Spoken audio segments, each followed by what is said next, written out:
Ayan mga idol, isa na namang masamang panahon tayo dahil tayo may bagyo ngayon.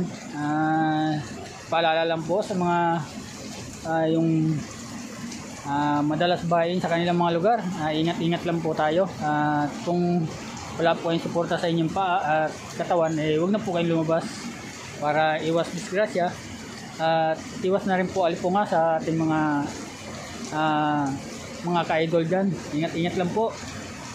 Kita nyo kung gaano kalakas ang ulan. Lang at bumaba dito sa ating lugar. Sa mga lugar na bain, huwag na po kayong lumabas at isafety nyo na po yung mga sarili nyo at ano yung mga gamit sa lugar na hindi naabot ng mga idol, para maging safety ang mga gamit at pati na rin po kayo. Kaya ingat mga idol sa bawat mga natin. Tulad nga na sinabi ko sa inyo, magmasid-masid po tayo sa ating paligid at lalo na sa ating paglabas, tulad ng mga inaabot ng baha ng mga kabahayan.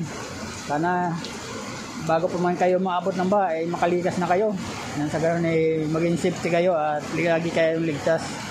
At sa mga nababiyahe mga idol, sana daan-daan lang po tayo sa kalsada, lalo na tumulan, sigurado madulas ang kalsada mga idol. At kung alam nyo na talagang hindi na kaya, maaaring umuwi na lamang kayo para hindi kayo abutin ng baha. Baka mamaya yung pupuntahan nyo talagang binaba ng lugar, huwag na po kayong tumuloy kung samang kayo pupunta. Huwag na kayong tumuloy mga idol pagka alam nyo sa lugar na yun binaba talaga. Nang sa ganun maging safety kayo.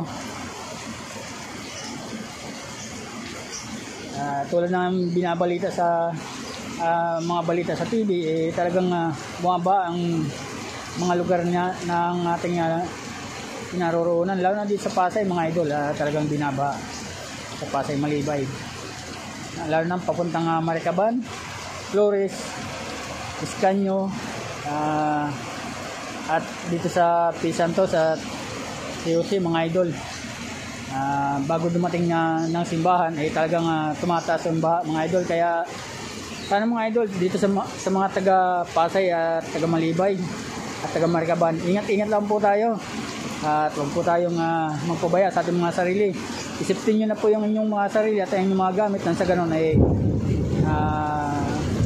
mapakinabangan nyo pa ang inyong mga gamit. I-safety nyo na at huwag na po kayong lalabas ng inyong lugar